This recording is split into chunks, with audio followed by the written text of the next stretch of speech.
All right. Oh my goodness. Is that how I look? God.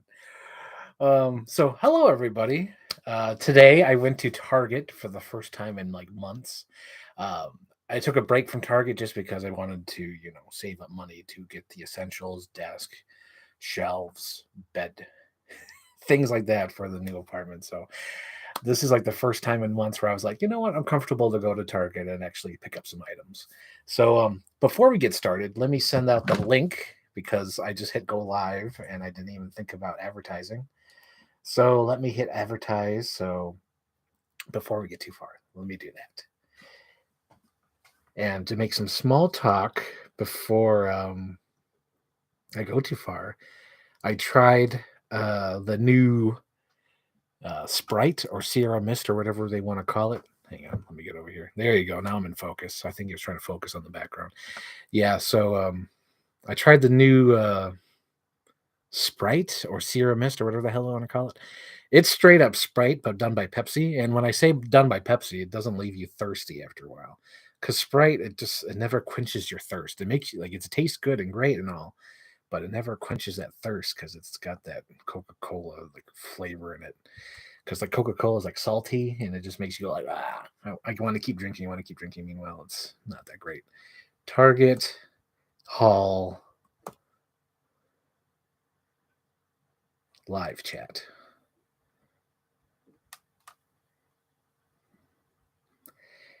NOW. Send. But yeah, I liked it. I actually liked the new ripoff of Sprite because it actually tastes good and it's not as boring as Sierra Mist was. Mm. But yeah. So today at Target, I picked up some items, a lot of items that I didn't even think I was going to pick up. So the reason why I stopped at Target, and we'll start with this one, is the Ellie Sattler risky Ellie Sattler Risky Rescue Pack. So check that out right there. Yeah. Comes with a Raptor, Ellie Sattler, and a Jeep. And the reason why I got this is because I wanted to display it on my Jurassic Park shelf up here. So I want to get rid of the Triceratops that's in the display, and I wanted to replace it with this Jeep, the gas powered Jeep. So bring me back my grandchildren. So I wanted to put this Jeep up there, and I put the Comic Con exclusive Ian Malcolm in the back seat, so to really complete that scene. I'm kind of contemplating making a custom Muldoon, like because I have that little yellow jacket. What's her face, Claire from Fallen Kingdom, and she never wears a yellow jacket in that. So I was wondering if I could take out the arms of Muldoon, put the yellow jacket arms in him, and put the yellow jacket over him, and make it like a little custom Muldoon. Thinking about it, not 100% sure because I'm a little bit lazy and I don't want to break stuff if I don't want to. You know what I mean? If I don't have to break it, then I don't want to. But it is a creative idea to do this, so I'm gonna bust this thing open right here on camera because that's what I want to do. I'm kind of surprised by this. Usually there's like a little tear or push. Usually on the bottom here, there's like a little perforated line here, so you just gotta go and then punch it out and then do all your business. But this actually wants you to cut open the box and to get into it. So I don't know if they ran into problems of people just doing that in the stores. So maybe they want you to actually open the package to do this. Okay, so now I have the Jeep here, and it looks like it's got those little plastic items right here. The Jeep. The reason why I wanted this is because it has the little mud on the side there, and it has these two little containers in the back. When he goes, must go faster, must go faster. The thing I don't like, that bums me out about this is that this isn't broken. Like this, the window should be breakable or like breakaway, but it's not. And also, it kills me that that is not like an actual wench. It's okay because it doesn't really go with the scene, but since they did a winch with the other Jeep, you kind of want it with every other release. But I understand it's these things have a price range, and if you add too many doodads and knickknacks and all the doodads, it'll become more expensive. I have another Raptor here. This is ridiculous. I have too many Raptors. Um, I understand, like I get it, like this is supposed to go like, ooh, Ellie Sattler, she gets chased by the raptor, but I have no need for that raptor, and it doesn't make sense for the raptor to come with this pack. It almost would make sense just to have like, I guess they feel like they need to like release a dinosaur with every pack.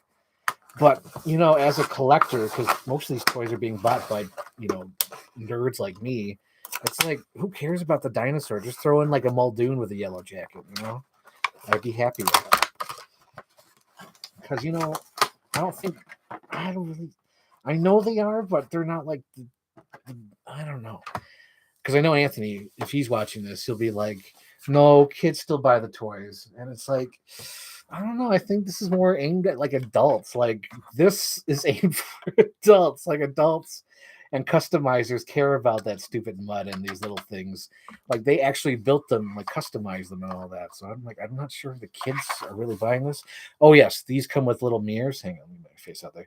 Little mirrors. I almost missed out the first time I bought my Jeep. I was like, oh shit, why are these holes here? And then I was like, oh my God, I never opened up the whole package completely. There was still mirrors stuck in the package. And I remember I told my friend Ray, I'm like, Ray, don't throw out the mirrors. And I think Anthony said I saved it. Yep. Too many dinos. Yep. Oh yes. Uh, okay, so we have Anthony here in the chat. He says too many dinos, and the main reason why Ray has stopped collecting.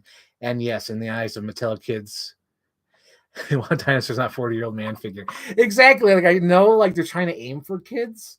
Like, oh, throw in like the little raptor, but like, is this really aimed for the kids? I don't know. Like, like I feel like this is aimed for me. I don't know, like little Susie or whatever. I'm sure there is because if I was a kid like now, like 4 years old, and into Jurassic Park, I'd be like, I'd be like, that's the Jeep I need, and they'd be like, no, son, you already have the regular Jeep, and they'd be like, no, but this one has the mud. I totally get it. So maybe there is that 5-year-old out there. There must be. There must be that 5-year-old out there because I would be that 5-year-old out there because that's so a little backstory. So when Jurassic Park came out, I had like all the toys from Jurassic Park. So when the Lost World came out and they had the green T-Rex, I was like, I gotta have the green T-Rex because the Lost World. And my mom's like, no, you have a T-Rex at home. I was like, no, that's from the first movie. So I get it. There must be a 5-year-old out there that wants the set because they're like, oh my God, that's the scene one. The T-Rex is chasing the Jeep. I need to have that for my collection. So perhaps he's out there. Maybe he is. Maybe he's not. I don't know. But I kind of wish there was a Muldoon here. Oh, good. So in one of the reviews I watched, there was an Ellie Sattler where her arm was stuck out like this, and he really couldn't put it down. He's like, I can't put it down. Luckily, this is okay. Let's see if this is how she looks. Get my face out of there. There we go. The other car. Yes. Dr. Grant, Ellen. They're not here. Okay, so he must be up here somewhere. Hang on. Hang on, pockets. Nope, I think there he is. Boom. He was hiding behind the weeds. So here's the reason why I wanted to get the Jeep. Get my face out of there. Get my face out of there. There you go. Boom. It's the sexy open shirt Ian Malcolm. He's the reason why I wanted to get the Jeep so I could put him in the back. Oh, dope. Oh, shit. That's so cool. Get my face out of there. Come on, focus. Come on, focus. That's so cool. Ah, yes, this is definitely made for that 5-year-old out there who's like, oh my God, this is amazing. Although, like, I don't know. I feel like that should be elevated a little bit more because in the movie it feels like this. But here he's actually like sitting down. Yes, exactly. I can't believe Spielberg stole the line from Independence Day. Must go faster. Must go faster. But yeah, this is so amazing. So this will replace the Triceratops in my collection. And the reason why it's replacing the Triceratops is just because I don't know, like I always wanted that sick Triceratops, and I feel like Mattel should have done that. I don't know why they haven't done that. I guess there's a reason. There must be a reason. But like I wish there was a sick Triceratops. Like that was just like legit sick Triceratops. And if they keep making these kind of play sets, like if you're gonna sell this, I think a suggestion I would do if I had control or had a like, hey, Mattel, I have an idea for you. I would like to have an upside down muddy Ford Explorer with an Owen and a blue. And this would work for both collectors because you could use the upside down muddy Jeep as a destroyed Ford Explorer right here. You could use that for the first movie, and you could also use it for your Fallen Kingdom collection of the upside down Ford Explorer. It works for both collections, and I think that would be really cool. That just have like a damaged Ford Explorer that comes with a blue, so you can repaint another Raptor, and then has like an Owen with it. Or even if you want to go like even more obscure and make different human characters, have that doctor, the nerdy girl, or even have Buffalo Bill. Like, give us something, like something a little bit different, but like you could still repaint and reuse a blue or a Raptor. Because I think that would be really cool to have that muddy Ford Explorer upside down with Owen, or any character from Fallen Kingdom with a blue, just to have both collectors satisfied. Like, oh, I'm the Jurassic Park fan. I could buy that Ford Explorer and have it for my display, like this one right here. This one's painted. I customized it.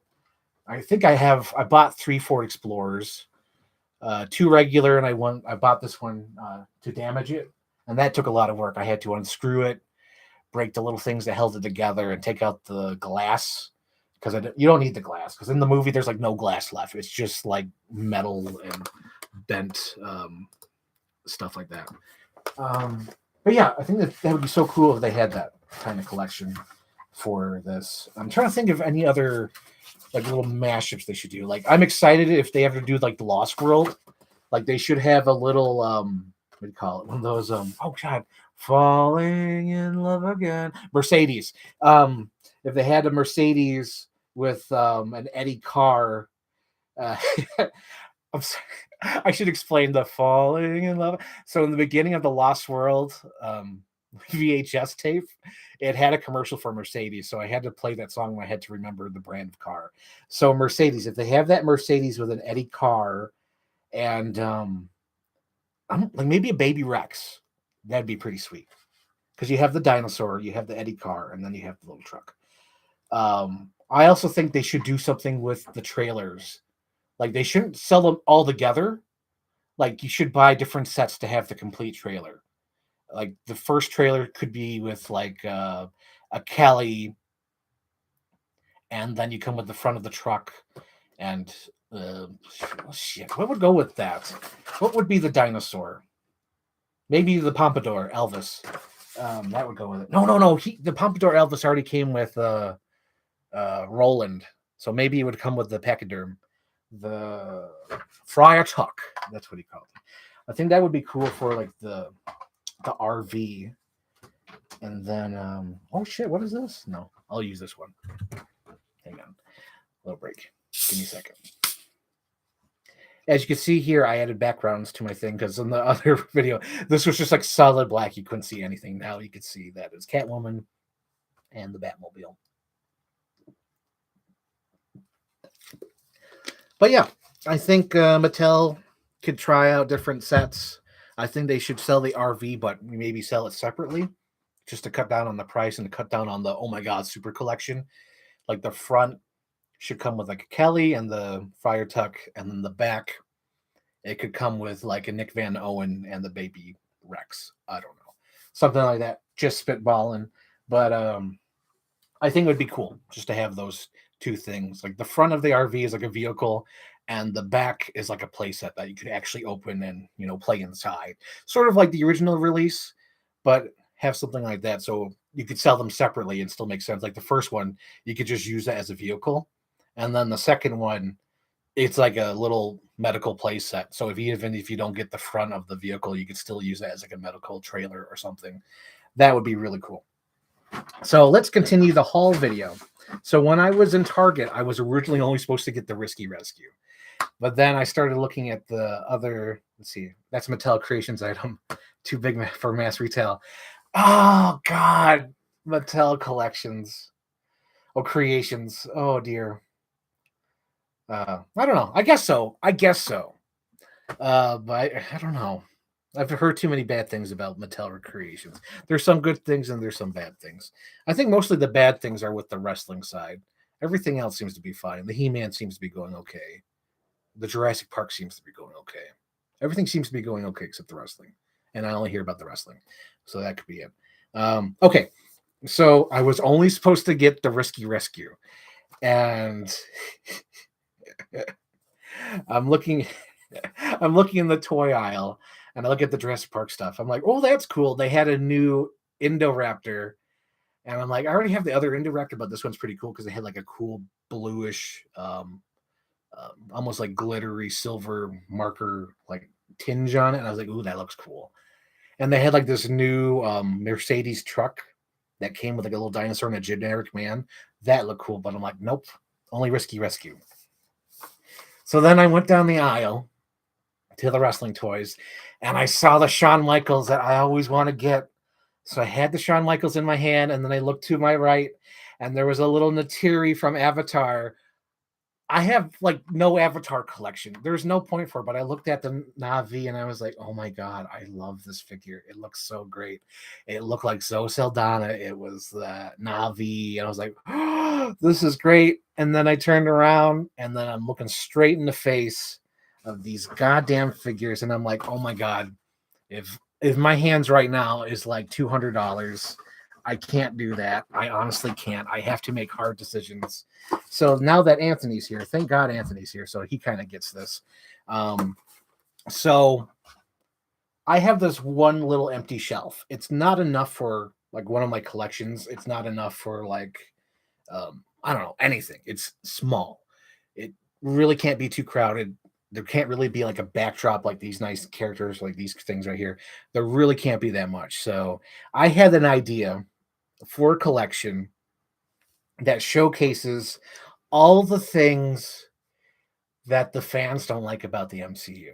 For example, I want to have all these characters on my shelf, the people that are complained about the most, and I want to have them as like DX and like in DX accessories from the WWE thing because nobody likes them and they don't follow anybody's rules.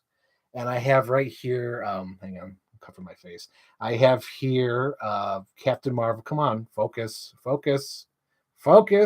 Damn it. Get out of me. There we go.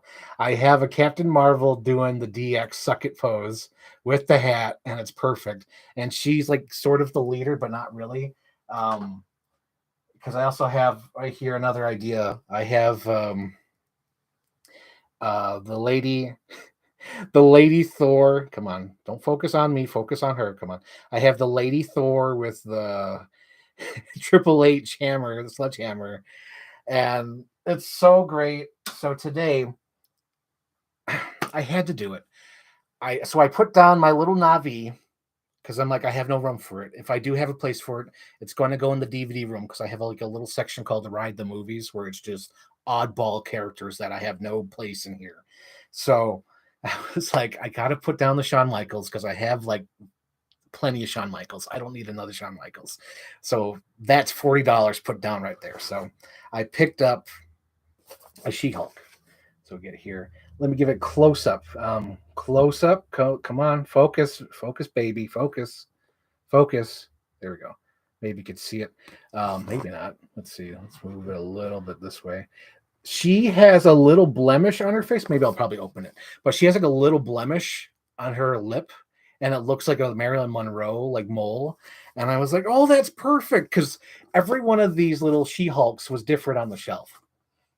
So one had her hair and it was like this, like too far back. And it made me laugh. I'm like, oh, thank God I'm not buying this online. Because if I bought it online and I got that in the mail, I'd be like, oh, fuck. That's terrible. So I picked this one because there was a perfect one. They had no blemish, no nothing. The hair was in the right spot. And I was like, I got to get the one with the blemish. But to complete the story, I want to have a shelf with all the characters that nobody likes. Like I want to have the lady Lady Black Panther up there with them doing the like the DX shit, and then I want to have the She-Hulk over there as well.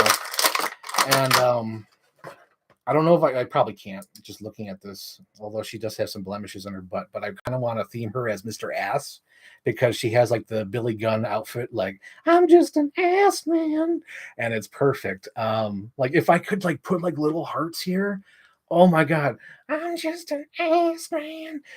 Basically all the ladies know Shang-Chi's gonna go on the shelf as well. And of course, Anthony's favorite will also go on the shelf. Um, Little Deadpool, because he's leading the reins too as characters that everybody likes and hates at the same time. So he'll be over there. But Shang-Chi is going to have like a little microphone because he's a star. He is the most iconic star in the MCU. He is the superstar. Robert Downey Jr., who? No, it's Shang-Chi, motherfucker. So Shang-Chi will be up there as well. But yeah, so I got the little badass Billy Gunn. So let's see if you could focus on her face. Focus, camera, focus. Get out of me. Out of me, out of you. Come on. Come on. Focus. Come on. You stupid camera. There we go. Boom. Okay, let's see if you can see it. There it is. Kind of. Like the little Robert De Niro shit going on. Come on. Come on, baby. Come on. Yeah, it's awful. Awful. Awful. I think it's the lighting because I have like just like it's a basic lamp here, so they really can't do much. Hang on. Maybe. Nope. Nope. Hang on. There it is. You can kind of see it. She's got like a little mole here. And it's perfect. It adds so much character to her. It's wonderful. And she's the Billy Gunn of the group. Uh, who else would be in the group other than this next character? Because right now I have She-Hulk. She's going to be in the group.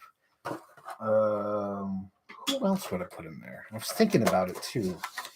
So definitely Shang-Chi.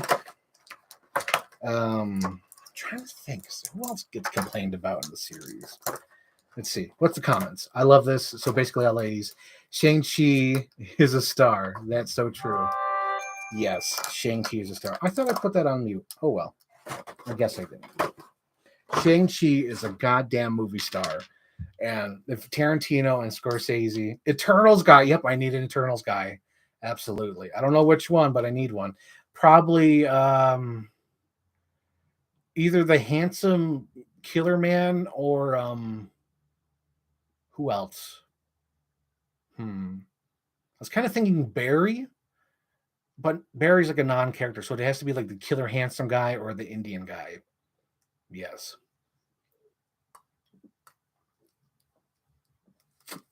Just to mix it up. Let's see. And the other character I picked up today is the famous actress on Twitter who I've only seen in 2 movies. I don't know if she's done more movies, but I've only seen her in True Grit, and then I've seen her in that Transformers movie. I've never seen Hawkeye. I don't plan to. Oh, that's another character people complained about. The little Ms. Marvel kid. Yeah. Yeah. But still, another girl. There needs to be a guy in the group. I need to figure out the guy. But yes. Yes. Inside your head. Oh, that's actually, is that real string? No, it's just stupid. For a second there, I got real excited. I thought that was like an actual, like, come on, damn it, come on. This is supposed to like autofocus. I guess I must have the thing off, but it's supposed to like, hang on, let's try this. Let's try something lame like this. Come on, come on, come on, focus. There we go. I thought that was an actual string, but it's just like part of the plastic, part of the crew, part of the ship.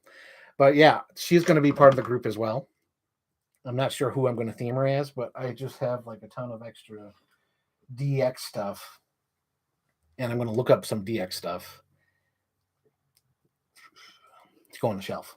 Oh, yeah. I remember who's going to be the leader now. Oh my gosh. The leader is going to be Captain Carter. She's going to have a little trash can lid. I'm gonna find a trash can lid, and I did find this, but it kind of fits better on Deadpool. Hang on, focus on her. Yeah, it's got a little DX helmet. I thought it looked cool because like she's Captain Carter, but it might be cooler on the Deadpool because it actually fits on the Deadpool and looks a little bit more goofy. Yeah. It doesn't really look like that actress. The actress that's famous on Twitter that I've only seen in two movies, Bumblebee and the fuck True Grit. Come on. I'm not even on like can't even see my face now. Come on. Come on. Isn't technology wonderful? Sometimes it works for you and sometimes it doesn't. Hang on. There we go. Okay, so maybe there we go. Oh shit, look, there it is. There she is. There she comes to save the day. Wonderful. Yep. So I got these at Target because they're like $22 at Target. And on Big Bad Toy Store, they're like, oh my God, it's like $24.99. So if I ordered them online with the fucking taxes from New York State, that's like $15 right there. So I'm saving like 15, 16, 17, 18, 19, 20, 22. Like, well worth it. I'm saving like $25 buying these figures in Target, even though I'm not really needing them right now. But I figured I'd get them now because they're like that last run of figures with the plastic face before it goes inside the case.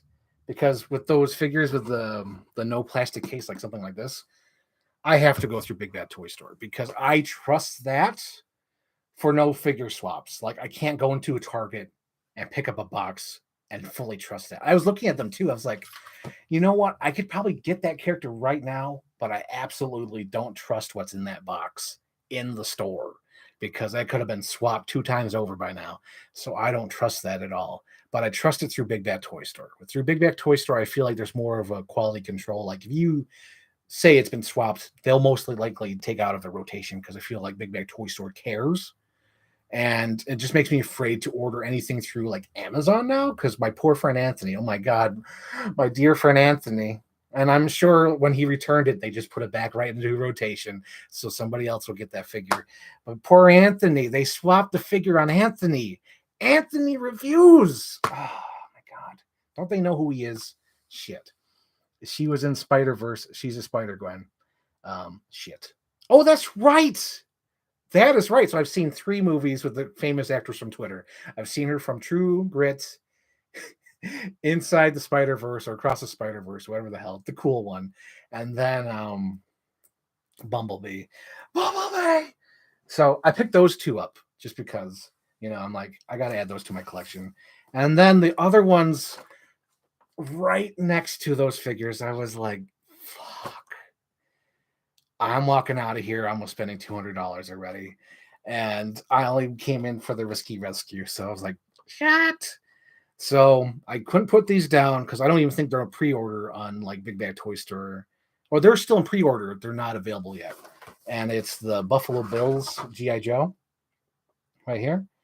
Or the Bears, whatever you want to call them. I call it Buffalo Bills because it's the blue, red, and white. So he's a Bills fan to me.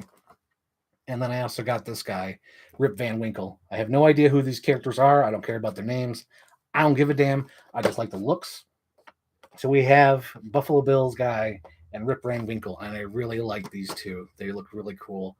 And I was kind of thinking about it, but now seeing how great these look, I really don't want to do that. Like I was kind of thinking of taking the Rick Flag, popping his head off and putting it on this because it sort of looks like the freaking Rick Flag kind of body from Suicide Squad.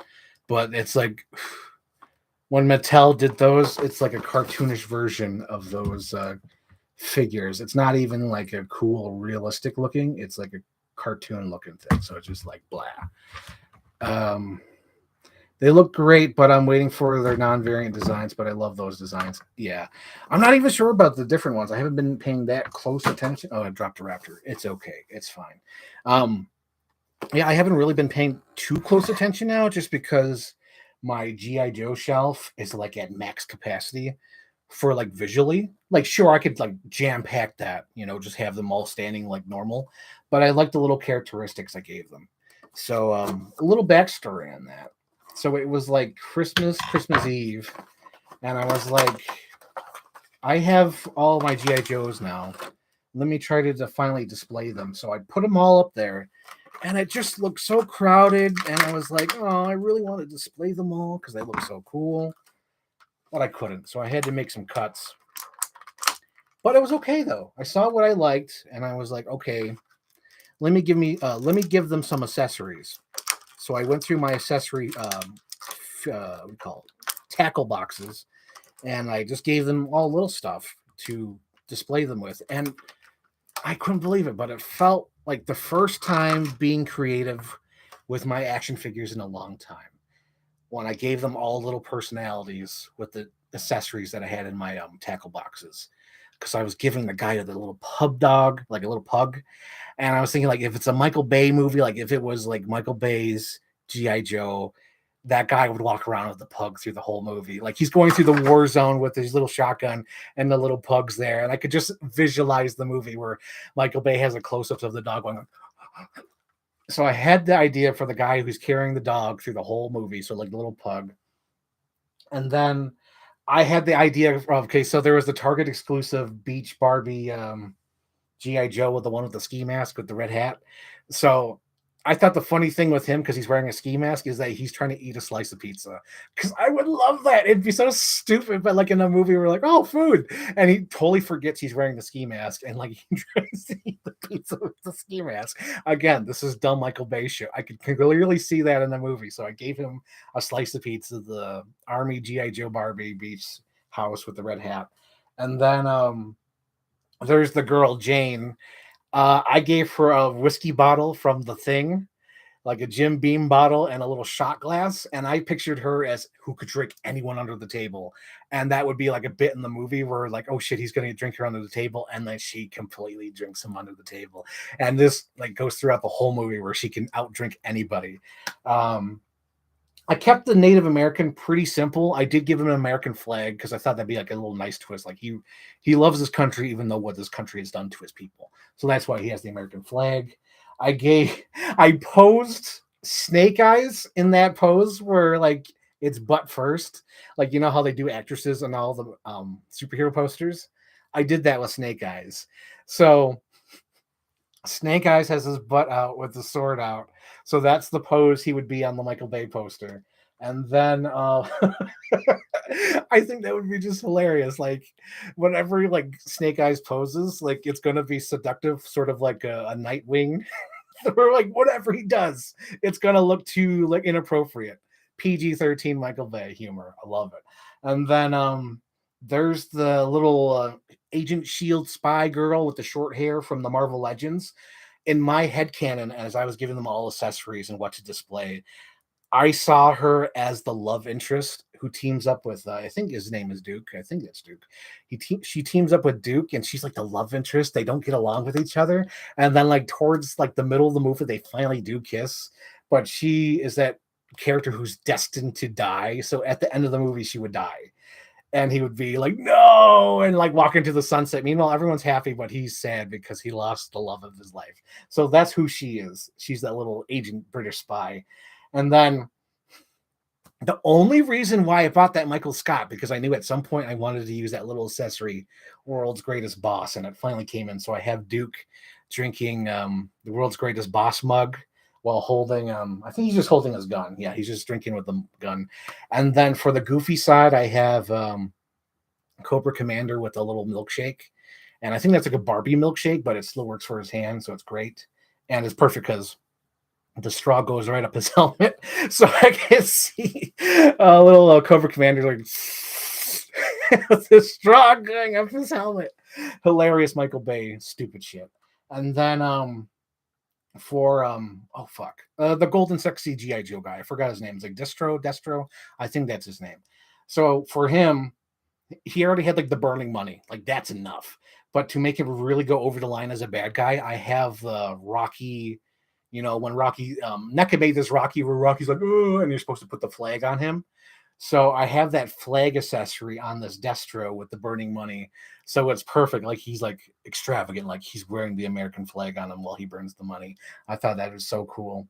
And then my Baroness is holding a sign that says "Make love, not war," and I thought that's fucking perfect. Like if you were to do like black and white posters for the GI Joe fake movie by Michael Bay, she would totally be holding that sign, even though like she is like violence personified, Baroness. So it's like "Make love, not war." I thought that was perfect, and that accessory came from one of my action figures that I got for toy photography. It's like one of those adult figures that they made in the early 2000s, like 2003, 2004. There was a toy line of adult film actresses, and she's like a little hippie. And I thought that was perfect for my Leatherface over here. So if you look at my horror collection, at some point, I'm going to do a close up of my horror collection and all my collection in here, my display basically. But there's like a little hippie girl that was perfect. Perfect for like the Texas Chainsaw figure, but it was like an adult figure, so she had like these rubber clothes that are like very brittle. So luckily, she came in the box. Her clothes are okay, so that was right there, perfect for that. But she had that sign that said "Make love, not war." Perfect for Baroness. And then the other figures, I really didn't do much with it because like they're enough. Like you don't need to add anything to Storm Shadow and it was a Winter Shadow, whatever. The guy, the white ninja, you don't add anything to that. He's the white ninja. He's fine. And then you have the alligator. Wait, I did add something to the alligator. I added Ray Arnold's arm to the alligator or crocodile. Is it crocodile? It's the crocodile because the alligator is the thin nose, crocodile is the wide nose. So this is definitely a crocodile. Yes, that's cool. But yeah, so let's go to the comments. She was a Spider Verse. They look great, but I'm waiting for the non-variants. This is what toys are for. Exactly. You have so much fun with toys, but like it's been such a long time that I had that feeling with setting up toys. So my whole GI Joe shelf is like, I could finally display them the way I want. So with that being said, she comes with the Croc. So yeah, Croc. Yeah, it's a Croc. It's a Croc. I figured it's a crocodile. You don't call him Captain, Alligator. So that's on me. Like nobody comes with the Captain Alligator or like Mr. Alligator. It's always Croc. Killer Croc, crocodile, Lyle, crocodile. Oh my god, this dude, he's totally freaking like the Bears, or like let's go Buffalo. He's great.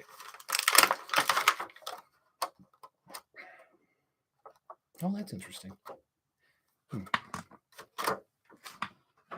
Let's put on his little helmet. I like that the helmets come off too. It makes it more interesting because without the helmet, he kind of like, even though he kind of looks like the Bears, he kind of looks like who wants to live forever? Or all we need is Radio Gaga, Radio Goo Goo. I like how I don't sing the hits. I sing like the C-sides of Queen. Why would I sing Bohemian Rhapsody? Nobody knows Bohemian Rhapsody. Everyone knows Radio Gaga.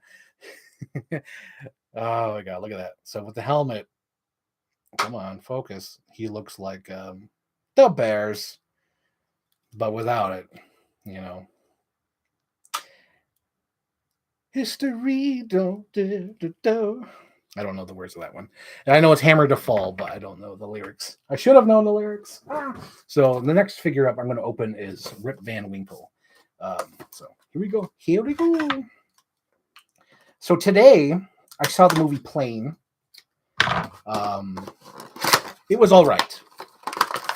That's all I could say about it. I didn't hate it. I didn't love it. It didn't offend me. But like it was like blah. Like there was no personality. It wasn't cheesy. It wasn't goofy. It wasn't schlocky. It was like serious. It was like almost like Rambo, the 2008 movie, but without the violence or anything. Because like Rambo is to me is such like a serious movie, even though like it goes violent, campy. But like Plane was just like blind. It's like, what if he doesn't have the time? Oh fuck! I know that's a reference. God damn it, Anthony! I know that's a fucking reference, and I'm not thinking clearly. I'm opening figures, and I know that's a freaking reference. Help me out, Anthony. Help me, Anthony. Help me. Doesn't have the time.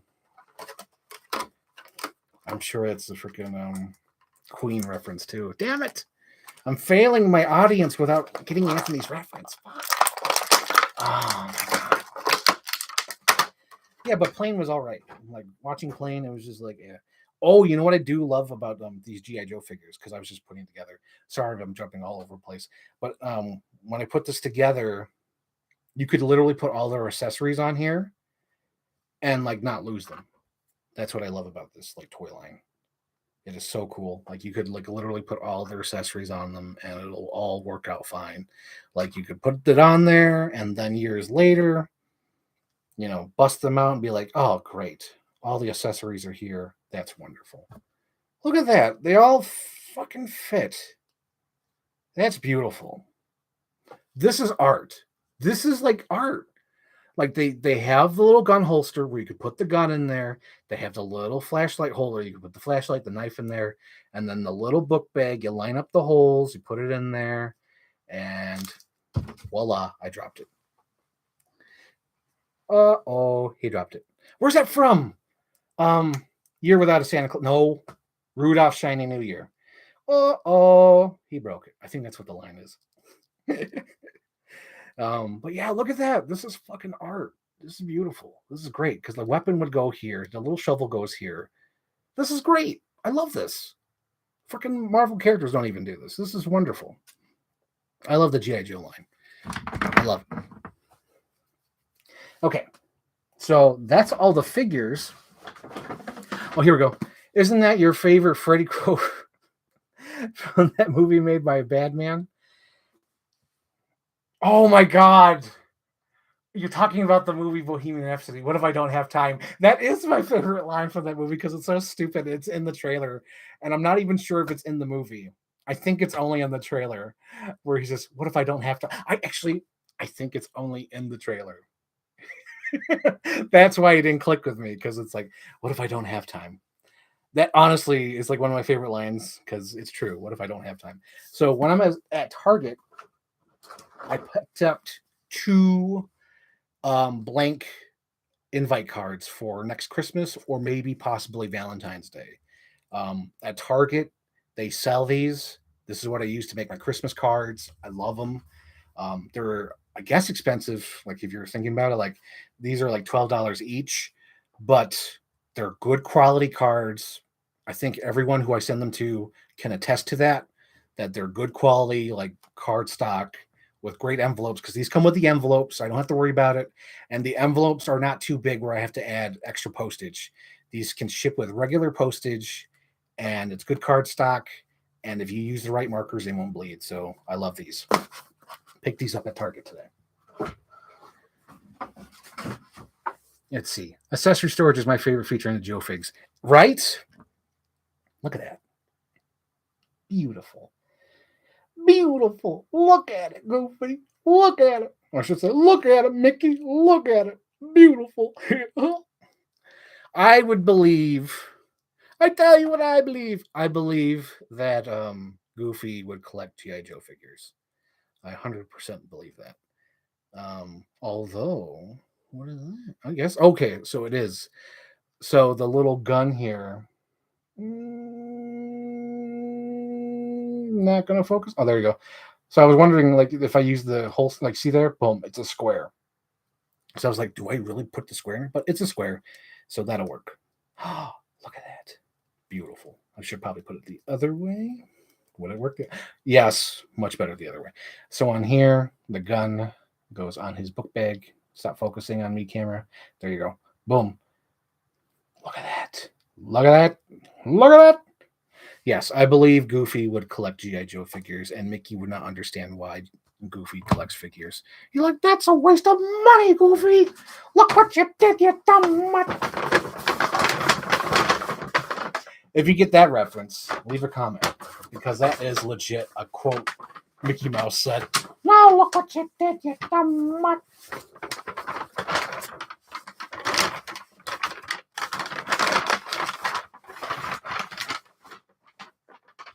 Let's see. And the last thing I got today, even though it's not really a haul, but I still want to talk about it just because I bought it today and it is a part of my haul. So I'm working on this gift for my friend. I want her daughter to design the photo frame. Like I bought this plain photo frame around it, the photo, because the photo is the first day of her day at school. It's the first grade. And I want the daughter to put stickers and draw on the blank frame. So I was trying to find first day of school. The closest I came to was this scrapbook kindergarten set. It's not perfect. I'll take out all the kindergarten stuff because she started first grade, but I think it's a lot of fun. Um, so if you're doing like scrapbook stuff or whatever, that's a lot of fun. So I thought it'd be like a little fun activity because the daughter's creative. She's super creative and she likes making things. So I thought, oh my God, that would be perfect. Get like a little sticker set. I like doing creative stuff. It's really fun. Um, I usually try to get like cool little creative stickers and stickums. Like last year, I did this package for my friend where I did like an open when letter set. I wanted to do like 60 some cards, but I ended up only doing like maybe in the 40 range, maybe 50s. I forget how many, but I did like those many open when cards. Open when you're cold, open when you're sad, open when it's your birthday, open when it's 420, things like that. And I used a bunch of stickers and gel pens and made it really creative because I knew we were going to be distant and I still wanted to have that connection. So I made this whole thing using like little stickers like this, and it was just so fun and one of the best gift packages I ever did for anybody. And it's sort of like a private thing. It wasn't like oh yeah, it's going to be unboxing on live on YouTube or anything like that. It was just between me and her, and that box is so cool. I love that. I also picked up this today. I picked up this New York scrapbook thing. I in high school went on the senior trip, and I have the 6x8 photo. We're sitting on this fake I-beam, and the background is New York City. So, oh shit, that's an idea. Okay, so let me finish this idea first. So it's a 6x8 picture, but there's no frames for 6x8. So I'm going to either have to scan the photo and crop it down to a 5x6, or maybe take a photo of the picture. It depends on the quality of the scan. I don't know. But either I'm going to take a picture of the photo or scan the photo and, shape it to 5x7, put in a 5x7 frame, and then design the frame edge with New York City stickers and all that. What else? Oh, he got it. Okay, hang on, let's go to that. That's my favorite quote from that special. Yes, Anthony got it. So, look what you did, you dumb mutt, is from the Chippendale, where they're stuck in the tree that Mickey Mouse cut down. He brings to the home, and little Pluto is like barking at Chippendale. So, uh, Mickey thinks Pluto is the one who's messing everything up, even though he kind of is. But it's really Chippendale. So at the end, he's like choking. I think he's choking Pluto and saying, "Look what you did, you dumb mutt." Perfect. But yeah, that's where that quote's from. But yes, I picked up these stickers. So on my frame, I'm going to have New York City. But the thing that made me go like, "Oh wait, I have an idea." So my idea for this photo is to maybe okay. So those photos where it's like 3D. So I'm wondering if I should, print out the 5x7 like 2 or 3 times. So the back layer will be New York City. The second layer will be us sitting on the beam, and maybe like a different third layer. I'm not sure, but that would be really cool to have that multiplied. Do I have the photo on me? Wait, of course, I have a time machine. I can just go back in time and warn them. So I have the photo on my phone, so I could show you what the hell I'm talking about. But yeah, so in high school, this is like a bigger photo. So this is like cropped in, zoomed in. But in high school, I went on a senior trip, and we took a little picture at the Rockefeller or Empire State Building. I forget where. But we were sitting on the I-beam, and I noticed everybody was just like looking forward, like, but like to me, thinking 3-dimensionally, I'm like, dude, our backdrop is New York City. We're sitting on the I-beam. We're supposed to be looking at the city. So that's why in the photo, I'm like, hey, look, it's New York City. Because I'm like, you have to act like you're having fun, not just like, I'm sitting in an I-beam over New York City on the skyline. No, you have to act like you're there. Of course, you want adding. I'm adding story to it. Damn it! I'm sorry. I'm thinking three dimensionally. It's like you can't just. It bothers me so much when I see people just like do the boring shit in their photos. It's like, what the fuck? You're. I, I almost feel like that line from Collateral when Max and Vincent are going to the hospital, and Vincent's like, "Buy your mom some flowers," and Max is like, "No, she doesn't want flowers. She'll think it's a waste of money." And Vincent just looks at Max and says, "Your mom carried you for 9 months." I think that's me, where I'm like, just put the fucking effort in. Just go to the next effort. Go to the next thing. Just do that little thing to make the thing better. So a few years ago, I went on this vacation, and it was like 90 degrees in Texas, fucking hot. I think it even hit 100. But I was wearing full on jeans and a fuzzy shirt. Do I even have it in here? No, it's in the other room. I had this fuzzy shirt and I had the Santa Claus hat, and I was posing with Rudolph and Bumble and Clarice. I'm fucking sweating, but you can't tell in the photos because I'm having a blast. I'm like, posing with the characters. It's fucking 90 to 100 degrees. I'm sweating. I'm dying. And it just adds to the photos because I just did that little percent because nobody's going to remember that it was miserable that day.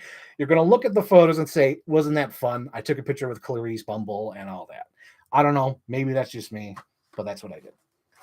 So I bought this frame for my New York picture. So the one where I'm sitting on the I-beam, I bought this frame. So I think I'll put like the New York, like some of these New York stickers on the sides here, make it fun, or at least try to. Maybe a little too nice to have that, but I'm going to put the picture here. Maybe try to do that 3D leveling, like maybe print out the back and then cut me out on the I-beam and then glue that either on like cardboard. Probably cardboard, just give that little layer so it looks like it's 3D. Put it in here. Thinking about it. And then I cheated the system. So today, when I went to Michael's, they had this cool coupon that was 40% off regular price item. So here's my little stupid thing that I do, cheapskate thing I do, but I do it. And I don't give a shit. So when I go to the store, I don't use the coupon that 40% off with all my items. I do separate order. So because if I put everything on one order, I'm going to save 40% off on my $2.99 stickers. Fuck that. No, you're not taking my money from me. So I do separate orders. And my second order was these markers for my next Christmas cards. These are the ones that did not bleed. These were fantastic. I love them. I got these at Michael's. They're fucking expensive. I think regular price, this is like $89.99, but they're perfect. They're vibrant. These 2022 cards were like the best cards I've ever made. The markers were fantastic. They speak for themselves. I am willing to pay that price for the not to bleed during transport because there's so many times where I use the Crayola markers and I send them overseas, and poor Phil Dragish had a fucking watercolor, card. He says, "Look at my card, I got it," and like it's destroyed, absolutely destroyed. I think that even happened to Kirk's card at one point where it was just destroyed. I think Claire's was destroyed in Australia too, just destroyed. So I use these markers. They're expensive, but yes, I got these, and I got these as second order because I'm like, first order, that's all this. Use the coupon on this, 40% off. I only ended up paying like $40, $50 on these, which I'm okay with. I'm okay with that. They're expensive. It sounds stupid expensive, but I care about making my Christmas cards or Valentine's Day cards. I'm not sure yet. I might do it. I'm not sure if I'm up to the task because this Christmas one was really, even though I had like a lot of fun, it's kind of really like taxing. Like, oh my God, did I make sure? Because when I was making the Christmas cards, I thought 54 people. 54 people, great, wonderful. So I started putting the cards, drawing cards in the envelopes. And then I got to the 55th envelope and there was no card. And I was like, holy shit, it is like midnight. Tomorrow I have to ship this thing out. What am I going to do? So I looked up the person, thought of an idea, quickly drew a thing, colored it. I think I finished at like 1:30 a.m., 2:30, finishing up drawing the card, put in the envelope, and send it out the next day. But it was just like nerve-wracking because I love doing them, But like I literally have to take like days off work just to make sure they're done and make sure that they're done before a certain time because I don't like sending them after Thanksgiving or close to Thanksgiving. I learned my lesson the hard way in the past. I remember sending them like in December. Damn, I thought I put on silent. In December, I sent them, and I think my friends in Australia, I think Kirk and Claire got theirs in like January or February, and I was like, I can't send them in December anymore. And then I couldn't send them during Thanksgiving week because a lot of them got lost or late. So my lesson is have the finalized Christmas card list by the end of October. Start coming up with the designs. Most of the designs are already done. Whoever pre-orders, I usually have an idea of what they're going to do. But like whoever comes after that, I usually just put them on the list. And then in the beginning of fuck's sake, you're going on silent. Stop texting me. It is 8:30. What is going on? Um uh sorry. But like at okay, so the beginning of November, it's crunch time. I request my days off or days. I think I only requested one day off. I gotta move that light. It's like burning my retinas. Um, but like, I take a day off and I plan the whole day just to draw draw color, and like usually each one takes about 30 to 40 minutes just to draw in color. But it's I love doing it. I know it's important. It's great, and it's really motivating because every year I cheer somebody up. It's somebody different every year. My God, there was like one year where it said like someone said it made me look forward going to the mailbox, and that just made me happy. And this year, my first card I made was for my friend, like my friend's son Waylon, because I used to make them for her, but now she says make them for my son, so I make them for little Waylon. And he was the first card I made, and he was the last card that showed up. And it was because his card got shoved in another mailbox. So they had to go to the next door and pick up the mail. But little Waylon got his Christmas card, and seeing his smile just made me, like it was all worth it. Like, yes, he got his Christmas card. But yeah, I like making them. They're so fun.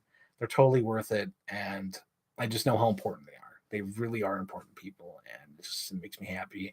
And even though I have to take a day off work and like really focus on it, like I'm so strict on it too. Like, because there's people like, oh, I didn't get my Christmas card. It's like, well, you didn't message me your address or even say you wanted one. So how am I supposed to send it to you? Because this year, out of all the years, there was a person where I said, hey, because like usually people message me their addresses. This year I was like, I want to make a card for this person. So I asked them about their address. Like, can I have your address? I want to send you a Christmas card. And they said no. It was my first no I've gotten in like the 10 years of making cards. And it was so funny. I didn't take offense to it because I know she just like moved to a new place with her husband or whatever. And it's like a sort of a small place, and they have like 3 pets. So I understand they have no room for like Christmas shit or, like keep it. So when she said no, I was like, I totally get it. I get it.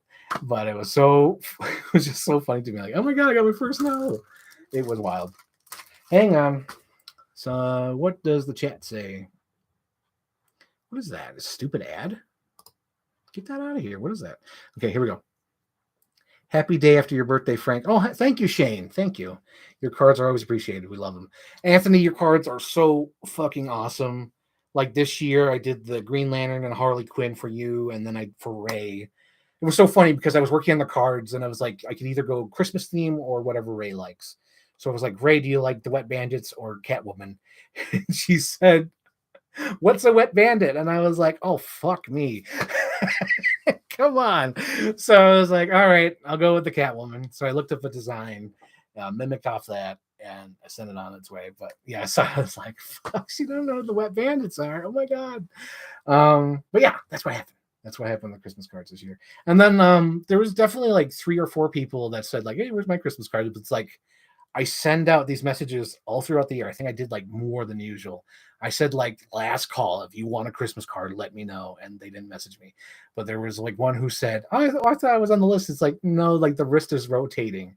I think there's only like maybe 10 people, maybe 15. They're on the constant list. Like Anthony, my friend Chelsea, Kirk, who else would be on that list? Anyway, like the main group, like Phil Dragish, Luke, you're gonna get a Christmas card. You don't have to RSVP for that shit. You're gonna get a Christmas card. Even my friend Melanie, Brittany, you're getting a fucking Christmas card. You don't have to RSVP. You're getting a Christmas card. And it's like very few. So there's some people on there who's like, well, I'm on the rotate. I'm on the list. I'm on the list. It's like, you're not on the list, but I'll add you to the list. Okay. Because every year is made to order just to keep it tight and to help me keep organized. Because there's some people where it's like, I can't, I just can't, because I don't hear from you all year. I just can't. It's like I have to make it for somebody who wants it, or I feel who I feel deserves it. Because there's a lot of people out there too. Even if they don't respond, I'll message them. Like my friend Rebecca and my friend Kelly, I'll be like, hey, do you have your address? I want to send you a Christmas card. And they say yes, and I send it to them, and they love it. My favorite cards this year I made were for Kirk Beattie and T. Hamill. T. Hamill got the Tory Black Catwoman card. One of my favorites because I really tried hard on it for the Tory Black because I did because she did this parody with an inaccurate Catwoman suit. So I did an accurate Catwoman suit. And what I did was like put some blue down first and then filled in with the black. And then I got my little silver Sharpie and made like little dots to make it look like sequins. So it looks real nice. And I like that. And then for Kirk's, I was inspired by those old tracing pages that they had in the back in the day when Spider-Man came out. So I found one of those designs and just like, recreated that. And I added like the little Santa Claus hat and the little, what do you call it? I think it's like garland that Spider-Man swinging on. That was so cool. But yeah, that art was inspired by those old tracing pages way back in the day when the movies came out. What do we got? New comments? No new comments. Okay. Let's take a break and check the texts.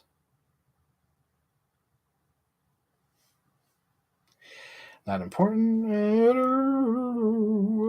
Nope. Okay. So now that the haul is over, is there any questions? Any questions from the audience?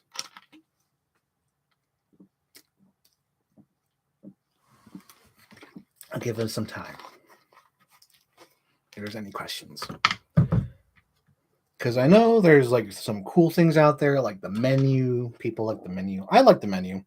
And it was okay. So I watched the menu and I instantly thought like, holy shit, this is like an updated Willy Wonka horror movie. And then to hear Mike Stokowski say the same thing, I was like, ooh, that's so cool. Mike's thought the same thing. But even though it's like a simple like comparison or easy comparison, I was like, oh, that's neat. But yeah, I thought that was cool. And the menu was really fantastic. I really liked the menu. I bought that through my Vudu because on Vudu it's like $14.99, and I'm like, if I were to go to the movie theater and pay a ticket, it'd probably be like $16. So I was like, I'll buy the digital copy. So that's what I did. Yes, the menu was really good, and that was another thing. I was like, oh, someone else like that because like in the review, Jay said the best line was that scene when he says, "What school did you go to?" Brown. Student loans? No. Yes, you're going to die. That was wonderful. That was my favorite part too, because when Jason was favorite, I'm like, oh, that was my favorite part because it was so funny because you kind of think like maybe there's a chance for that assistant to get out of there. But when she says, no, I don't have student loans, like, no, she's going to die, of course. And the thing that I thought was so funny about the end, and it's so great, is that I kind of feel like that would really happen because there's such that group mind mentality where if something bad is happening, they're not going to react or try to get away. No matter how many times people are like, oh, if that happened to me, I could get out. Nobody would try to get out of the situation. Like, it kind of reminds me of that old trick where if you put the frog, sorry, Ray, if you're listening, cover your ears, earmuffs. If you boil the frog and you slowly turn up the heat, it's not going to jump. I kind of feel like that happens in real life.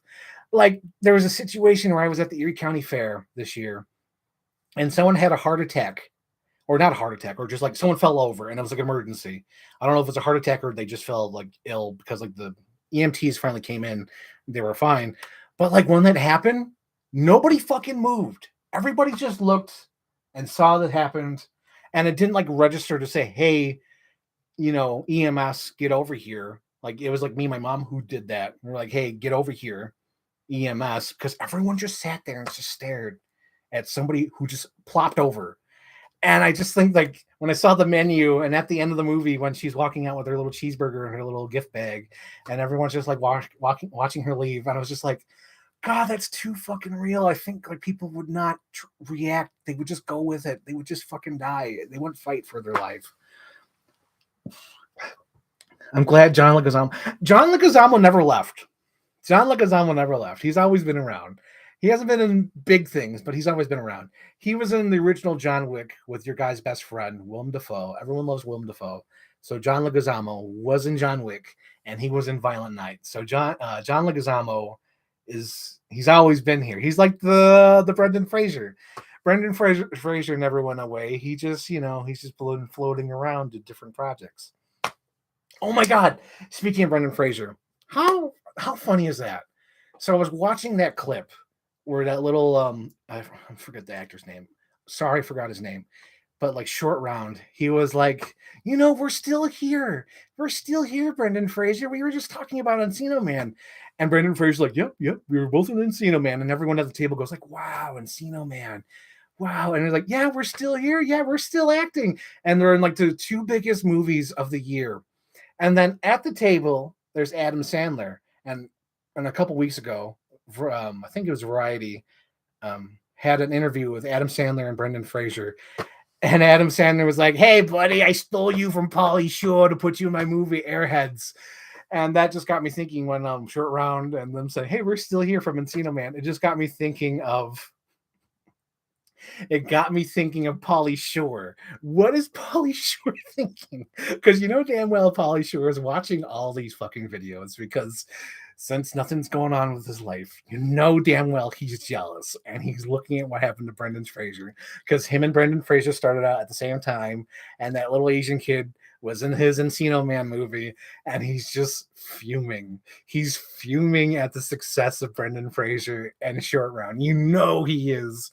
And then he's fuming at the interview with Brendan Fraser and Adam Sandler because Adam Sandler's like, I stole you from Pauly Shore to put you in my movie.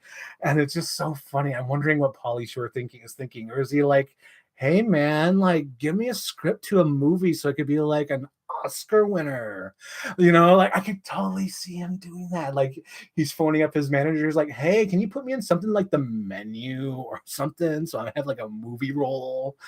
I could totally see that happening. Little Pauly Shore's out there fuming with his old friend's success, and that makes me chuckle. And it kind of makes me want to check out old Pauly Shore movies. I've never seen any of them. I think the closest I've ever come to see a Pauly Shore movie was bits of Biodome on Comedy Central back in the early 2000s. I think that's the closest I've ever got. Also, the Goofy movie. Also, I'm sure Anthony knows this because Anthony is a super duper fan of Casper. I'm sure both me and him know about Casper's Spirited Beginning with Pauly Shore. He did the voice of the assistant to James Earl Jones. Remember? I'm sure Anthony does. If he says he doesn't remember, he's lying. I know Anthony grew up with Casper's Spirited Beginning. This is trash. No, those are mine. Trash. Okay, comments. Shane Ford. Thoughts on No Sudden Move? It was a fun B. Fraser. Oh, yep. No Sudden Move was decent. I did watch that on HBO Max when it came out. The only thing that bugged me about No Sudden Move was the lens. Because I don't know what lens they used, but it was like almost like fisheye, or they were too close or too wide because it just like the edges were distorted. Like everything around the middle was distorted, like everything like curved in. That was distracting. Let's see. I have a big feeling there'll be Rush's last minute Short Round cameo on the new Indian. Oh my God, they totally will. It'll be something that totally shows up out of nowhere, and Harrison Ford will have longer hair. Because Harrison Ford's like, if you're bringing me in for reshoots, I'm not cutting my fucking hair. So it'll have Harrison Ford with long hair, but it's hidden with his hat. And he'll walk in there and it'll be like, Dr. Jones. And they'll have like a little nice Short Round cameo. It'll be great. And everyone will be like, that was my favorite part of the movie. I got that reference. I know who that is. Yes. And I see Shane Ford was also distracted by the lens in No Sudden Move. Like it's so distracting. Like it's the entire movie. And not only that, but I think it was like, it was weird too. So like if someone came in from the frame from over here, they were curved. And then when they came to the center of the frame, they would straighten up. But like when they walked away from the camera, they would start like, it almost reminds me of that scene where oh shit. I think it was like The Simpsons where I think Homer puts on the wrong glasses. It could be somebody else, but it's the part when someone puts on glasses and the Bart's like, I am Bart. And like Bart is like all curled up in the glasses because the glasses are so fucked up. But yeah, that's what No Sudden Move remind me of. But it's Steven Soderbergh. He's so great. I just rewatched Logan Lucky. Logan Lucky holds up on review because I'm always worried about that. Whenever I watch a movie that I liked in the theater and then I rewatch it home video because I own it, I'm like, do I still like this movie? Do I still like Logan Lucky? And I did. I totally loved Logan Lucky. Logan Lucky was so good. And the thing that made me go like Rick Dalton point, like, oh my God, was that Jack Quaid is in Logan Lucky. It's like, oh God, look, it's Jack Quaid. And it was so exciting because it was almost like going back to a movie and you just see like a little bit actor become famous. And that's exactly what it was because like little Jack Quaid was like, kind of rising star. Nobody really knew who he was back then, but I was like, oh shit, Jack Quaid. And that reminded me of like The Dark Knight Rises. Because I was watching The Dark Knight Rises and all of a sudden there's Glenn Powell, fucking Hangman from Top Gun. And I was like, that's Glenn Powell. What the fuck? Because it's such like a little role, but like it's Glenn fucking Powell. It's almost like you're watching an old movie and all of a sudden it's like fucking Bruce Willis or Robert Downey Jr. and it's like one line, like, what the fuck are they doing in this movie? Oh my God. But that was great. Let's see. I honestly wonder if it was a style choice or if HBO cropped the film. I think that was a style choice by freaking Steven Soderbergh. I think he had these old lenses that he's like, oh shit, dude, these were like used in the 1960s, 1970s. Let me put them on my camera. And that's what happened. I think that's what happened. Logan Lucky rocks. Exactly. I love Logan Lucky. You know what movie doesn't hold up on review? Is Shoot 'Em Up. So I have like a little homework assignment. I'm not going to spoil it. I guess I could spoil it. Who's watching this channel? We got like 3 viewers on here. So I'm going to be a guest on the Luke Coon show on January 28th. I believe that's the right date. I could be wrong, but I'm pretty sure January 28th, I'm going to be a guest there. And you're going to be talking about movies that never got sequels or movies we wish had sequels. So I was like, oh, fuck, I got to do homework, So I was doing homework and I was trying to go through my DVD collection. So I was going through my DVDs and Blu-rays and I was just like, pulling them out, just slightly, not all the way up, but like, I'm going to check this one out, check this one out, check this one out. So the one that I first checked out for homework was Shoot 'Em Up. Because I remember at the time really loving Shoot 'Em Up.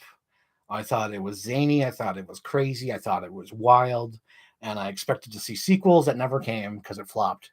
So I was like, let me rewatch Shoot 'Em Up. I liked it. I remember liking Clive Owen in it. He was cool. He was badass.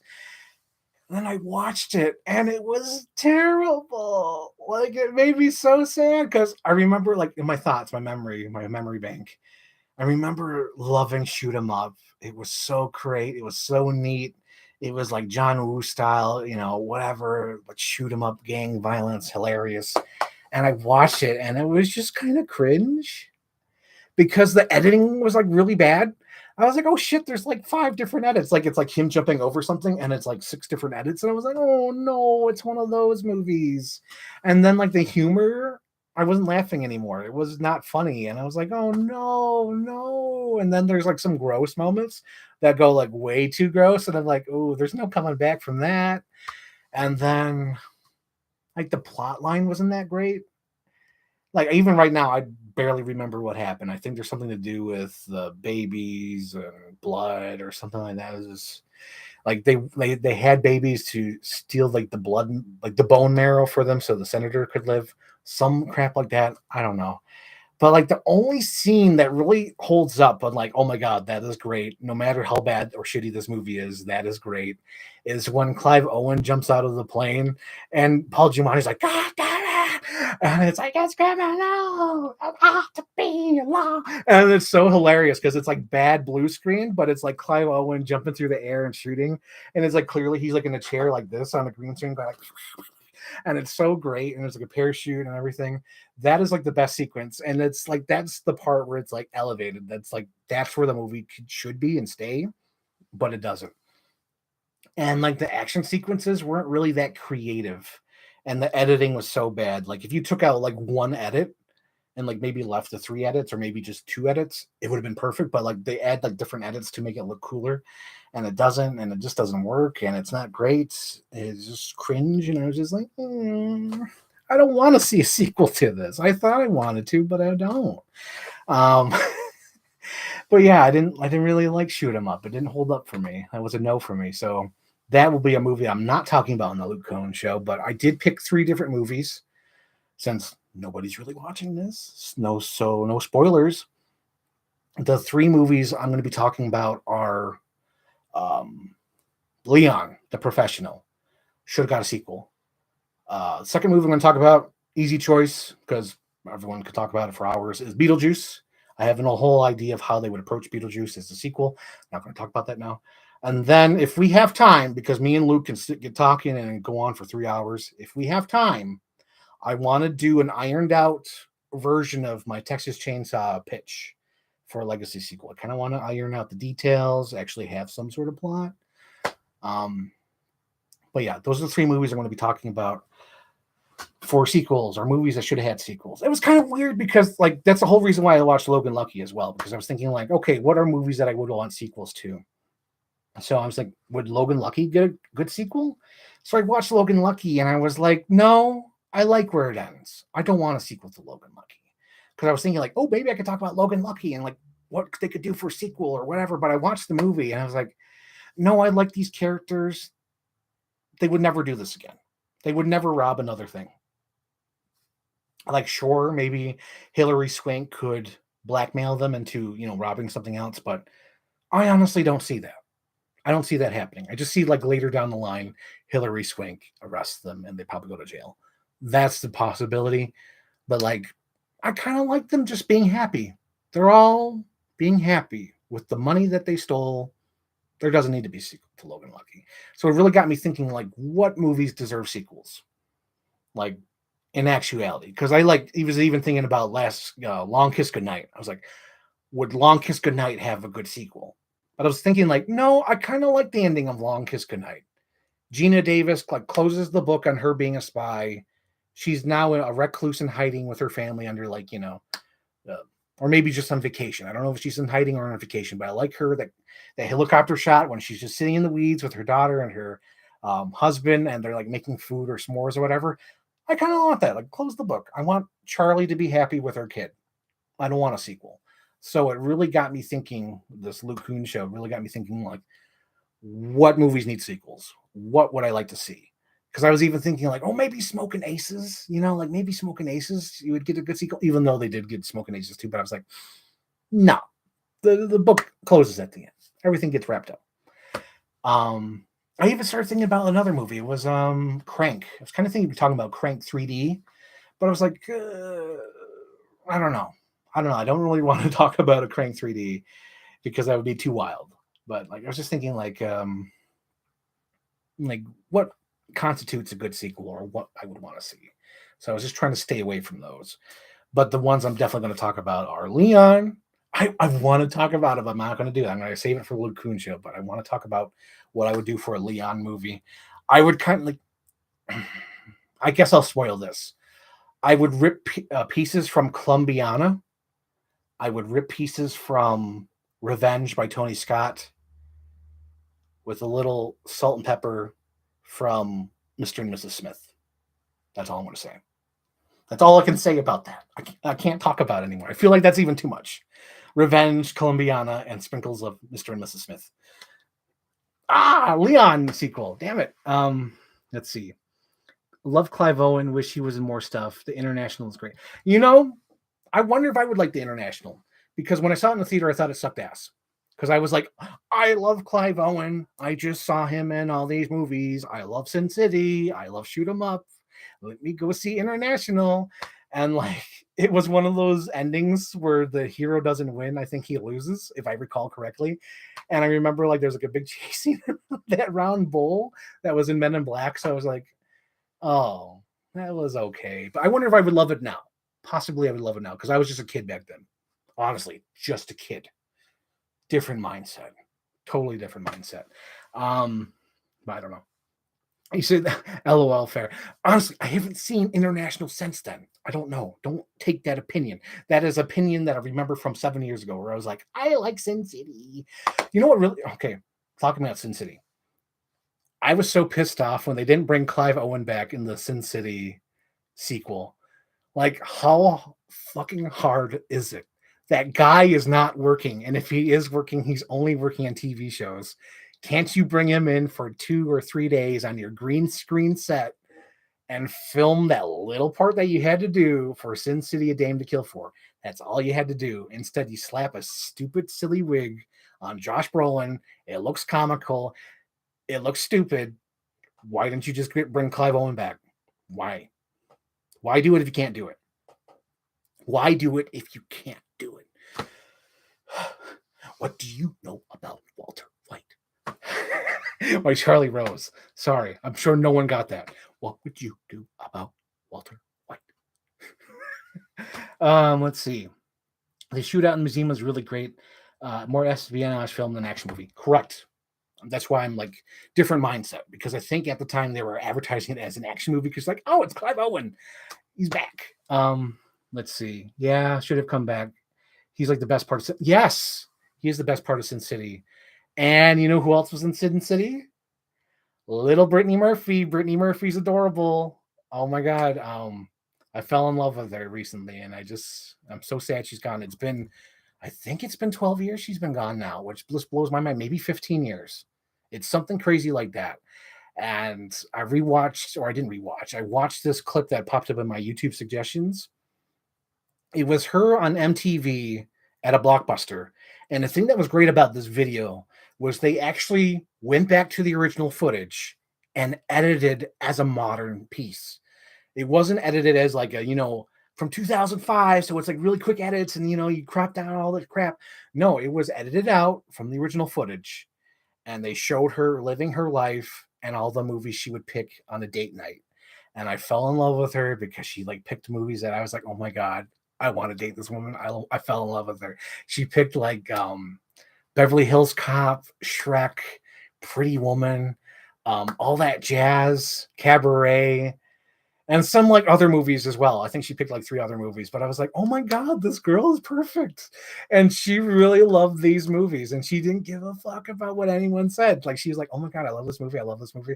It was like the Criterion Closet before the Criterion Closet, where she was just at a Blockbuster picking all these movies that she loved. And she was just full of life and energy. And it's a shame that she's gone. And I can't believe it's been like 12, 15 years. That is wild.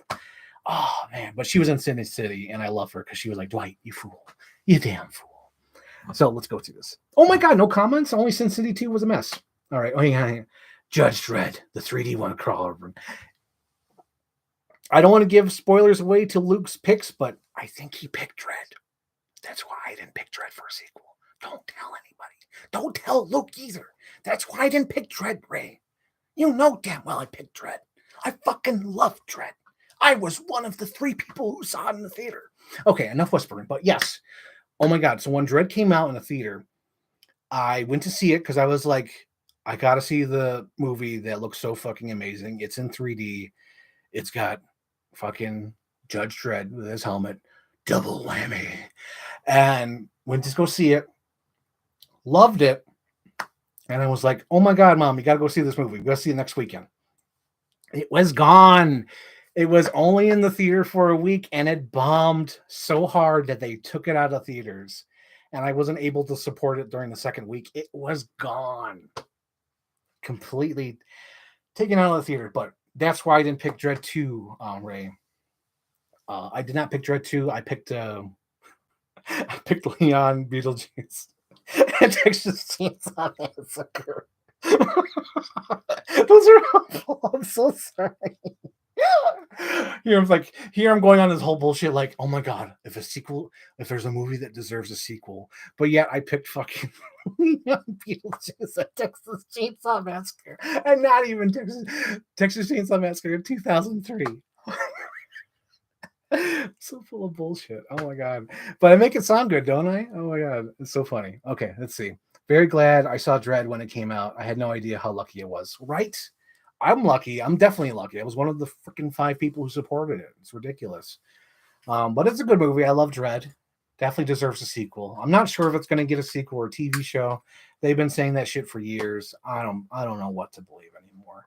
But that's something that deserves a sequel because there's a lot of world to that they haven't explored, and you could really build onto that lore of that world. Um, I'm trying to think if there was another movie. Oh yeah, the other movies I was thinking of sequels would be I think it was Cliffhanger because I kind of want to see what that character goes through.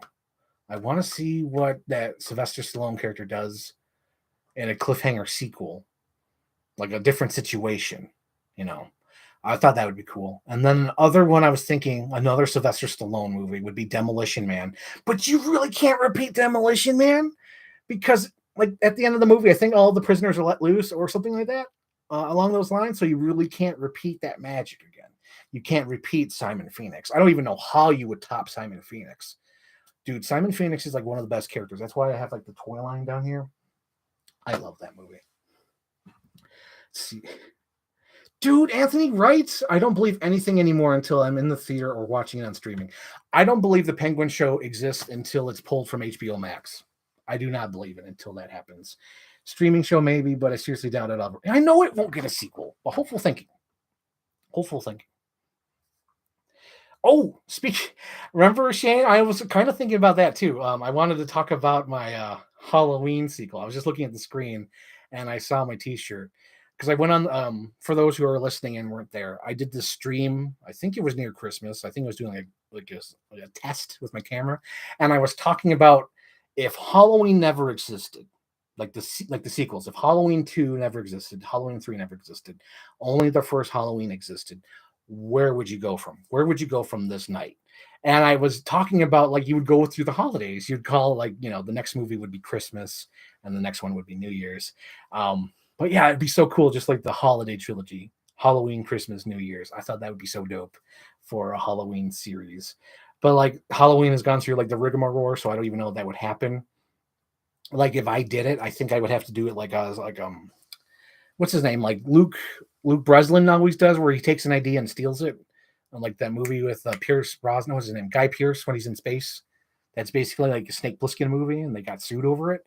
But like that's what I would do with the Halloween. Like I would do my own Halloween movie and then build off that. I would, do the babysitter killer, and then do the Christmas and New Year's. I think that would be a really cool trilogy, and you could approach it in different ways. And each movie would be different. Like the first one is a simple slasher movie.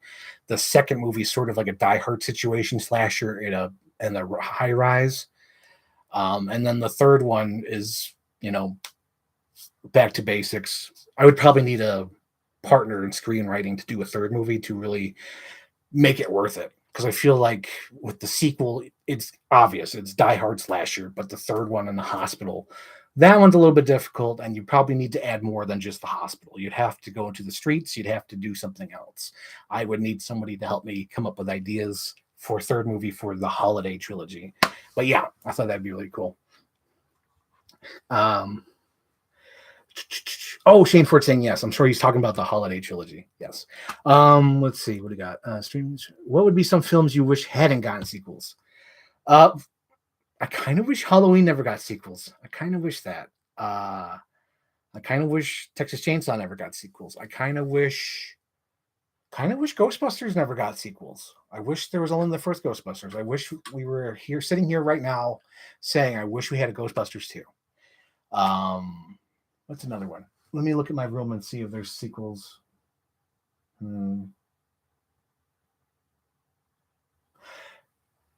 Devil's Advocate. Kind of hope we never got a Man of Steel sequel. I wish we never got Batman versus Superman, as much as I love that. Because that would have been a thing where we'd be hoping for a Henry Cavill sequel and then possibly still get it. If Batman versus Superman never existed, damn well today we'd probably be getting a Henry Cavill sequel, a true Henry Cavill sequel. At least that's my opinion. I kind of wish we didn't get sequels to the original Superman movie, as much as I like Superman 2. And as much as I really do love Superman 3 just for like the simple shit of him in Smallville. I don't really care about the Richard Pryor stuff. That's funny, but I don't. That's not what I love about Superman 3. I love Superman 3 because his relationship with his high school sweetheart. All that shit is. I love that because it's like it's down to earth Superman, but like, kind of wish it didn't exist. If it didn't exist, I wouldn't have to think about it. I'm trying to think what else got sequels. Um, mm, I no, I can't say that. No, I think one of those would be Independence Day. Independence Day. Like if it ever got a sequel, I think it'd be like I think that'd be really cool if they got a sequel. Same thing with like Men in Black.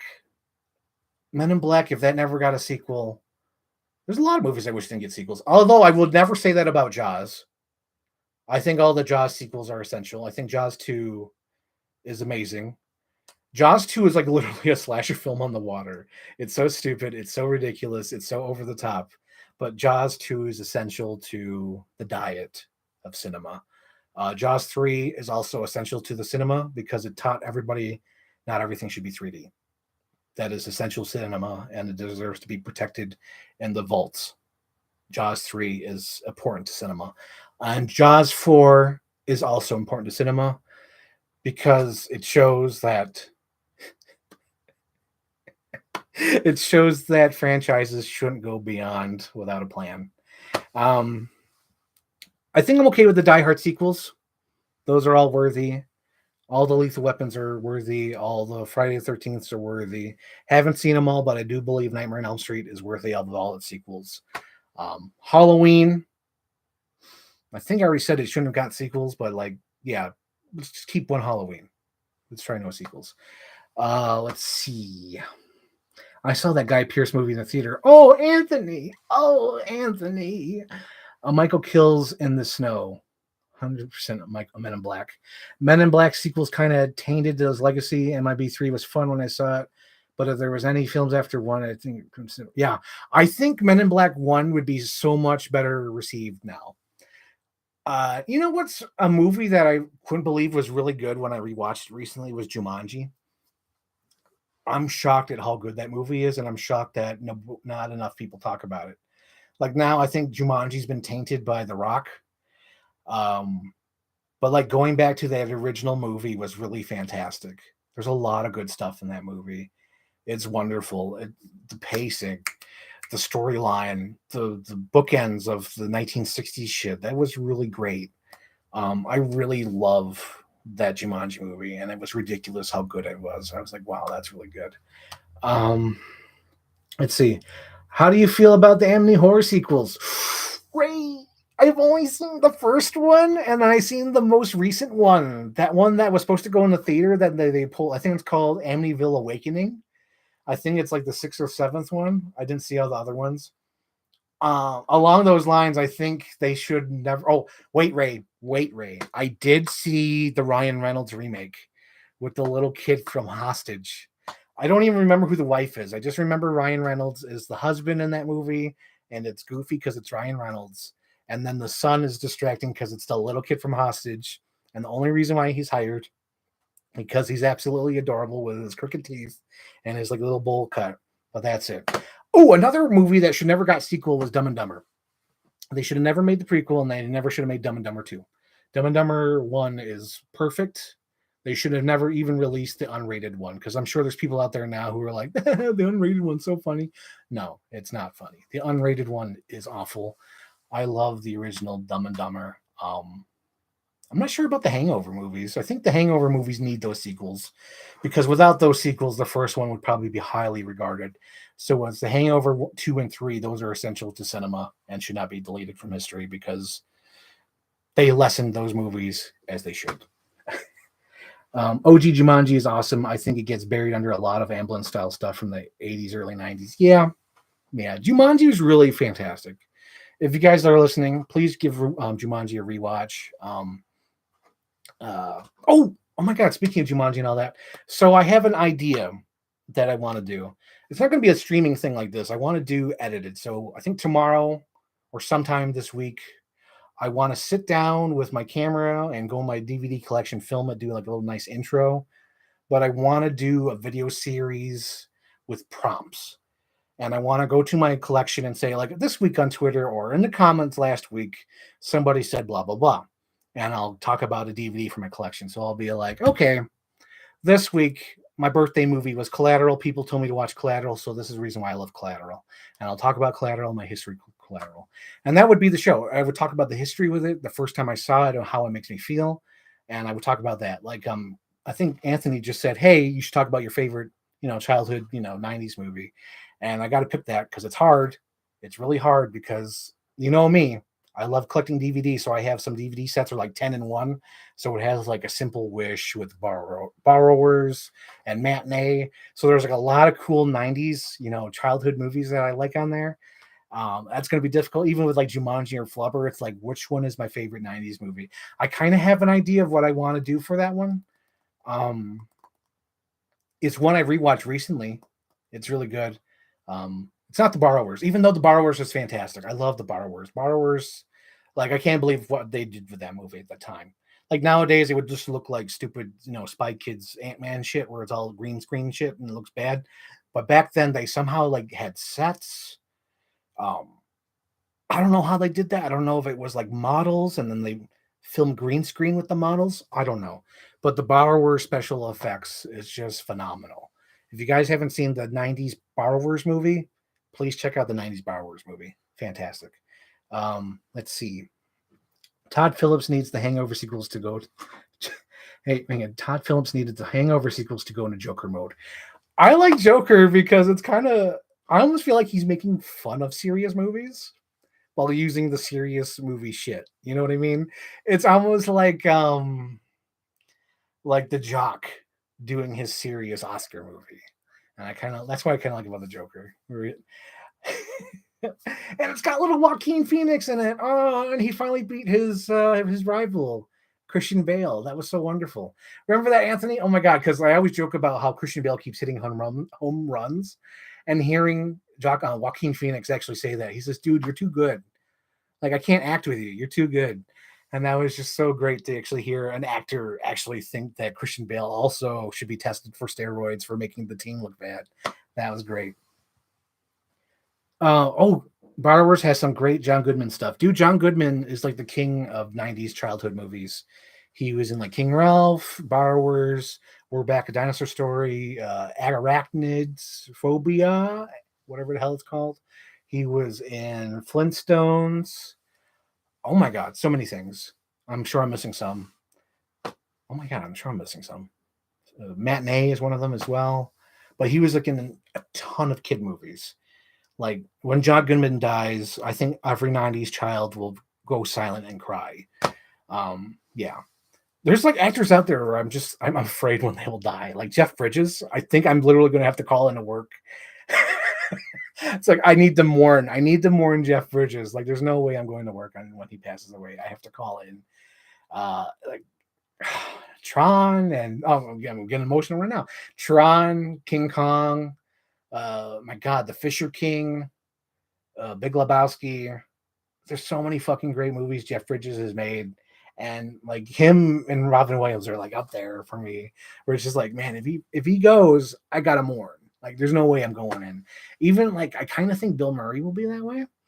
And it'll really hit me hard watching Ghostbusters after Bill Murray passed away. It'll hit me hard because there's a line in there where he says, "See you on the other side, Ray." And it's going to be so sad when he passes away, but it's kind of funny too, because it reminds me of that Red Letter Media thing when he says, "I have a premonition. I think you're going to die," with Egon, and Egon was the first to die. So that's kind of funny, but still, I think when Bill Murray passes away, it'll be so sad to hear that line when he looks at Dan Aykroyd and says, "See you on the other side, Ray." Oh, it's going to be sad. But yeah, let's see.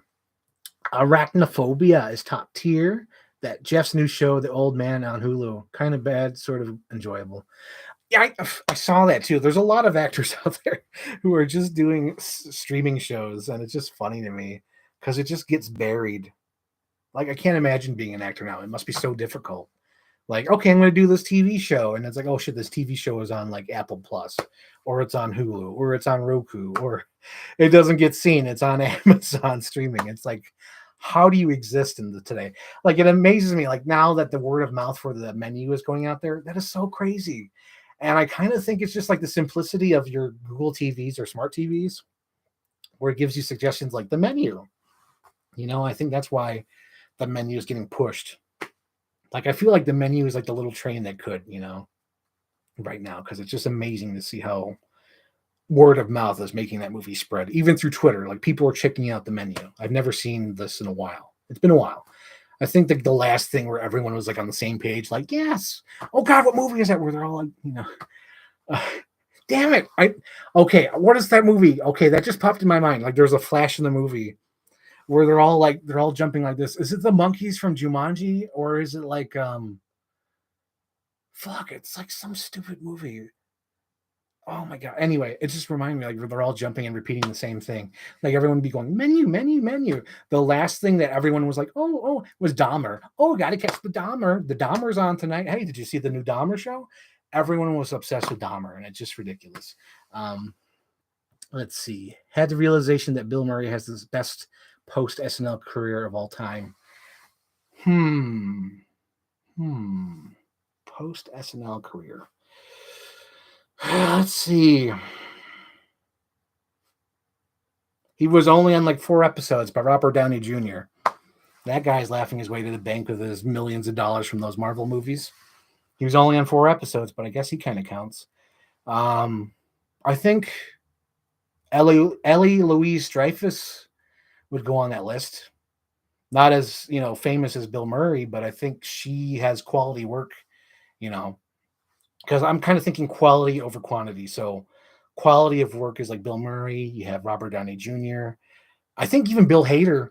I think Bill Hader has had a great track record after SNL.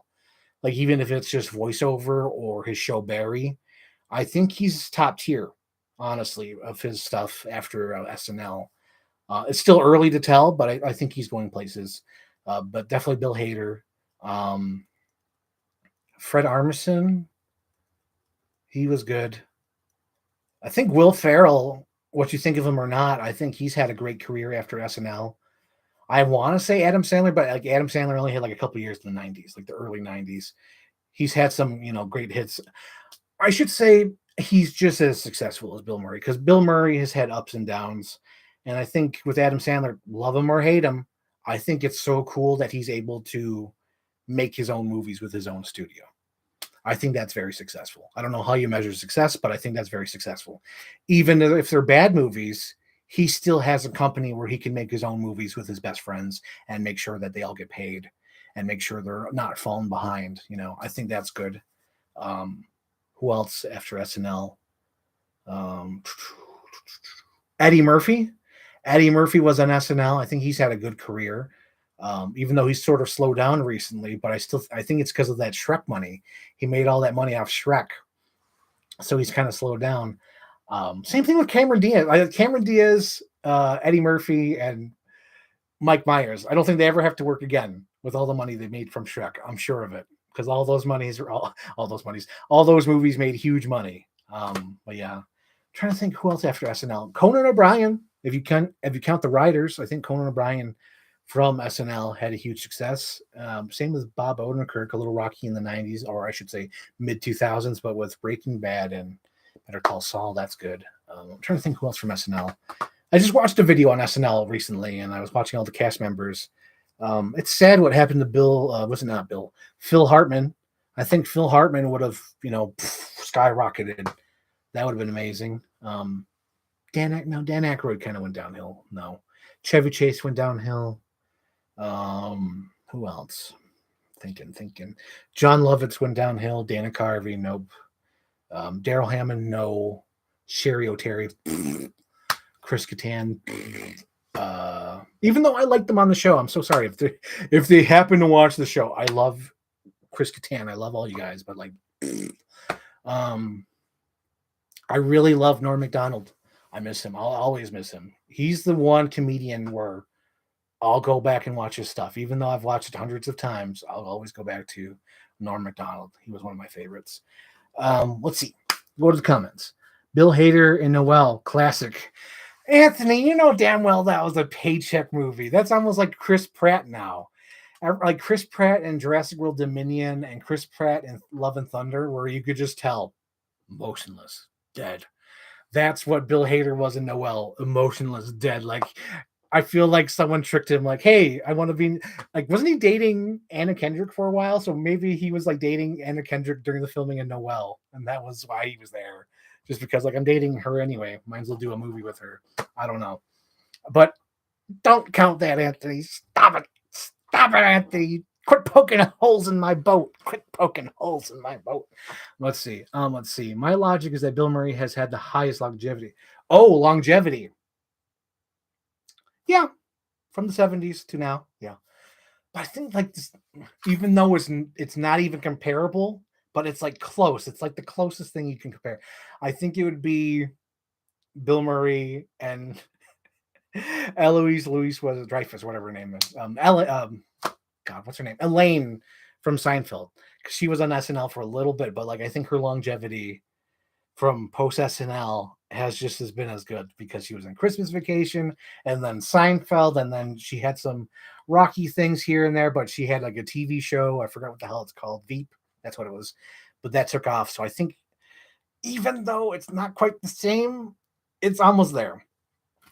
You know, I've been wondering what happened to Anna Gasteyer and what's her name? Molly Shannon. Molly Shannon was fantastic. She's been here and there. Let's see. Eloise Cole. Exactly. You're talking about Eloise Cole. Eloise Cole. Yeah, she's great. Definitely killing it. More people to give her credit. Exactly. I'm going to give her all the credit. She gets the gold star. But I'm trying to think who else from SNL. Longevity. It really is only Bill Murray, isn't it?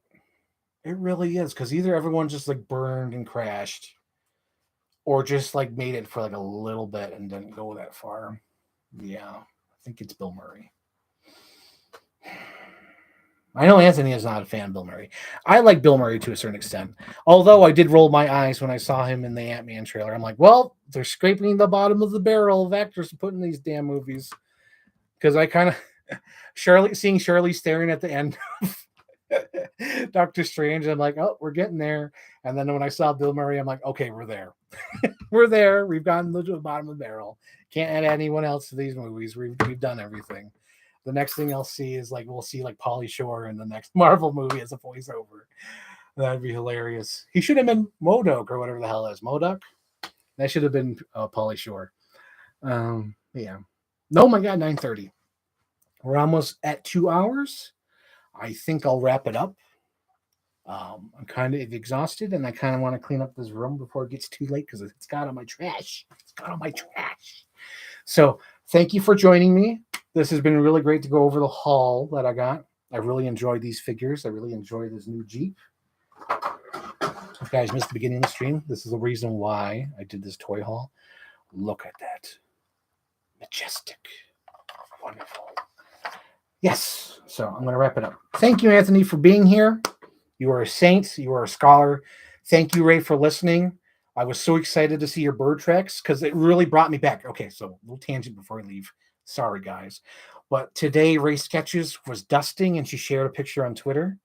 And the picture was like little 3 tracks. And it reminded me of that chapter from Jurassic Park, from the girl on the beach. And they're investigating, and they see these little bird tracks. And this little green lizard, no bigger than a chicken, crawled up her arm and went straight for her face. Such a great chapter. They ended up using it for Lost World opening scene, but I love that. I kind of wish they would do a Jurassic Park TV series so you could go through all the boring shit before they get to the park. I would love to see that. I want to see the girl in booty shorts in the beginning trying to save the guy from the park. If you guys read the book, you know what I'm talking about. There's like a sexy looking nurse or doctor who has to save this kid. And then the kid goes missing. And then there's like baby attacks. And it turns out there's like these compies coming from this island. It's wonderful. Ray is nodding, saying, oh God.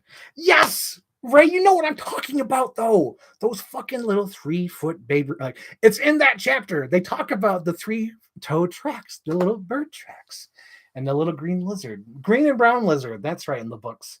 And it got eaten by a howler monkey.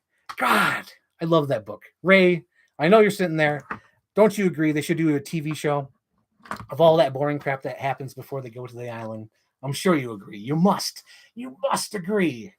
I want to even see the old Hammond, because in the book, Hammond is not even all there. He's just sort of like a crazy madman. Like, who cares what's going on? We want to have them to go to the island. And Gennaro in the book is almost like a suave, like John Hamm type.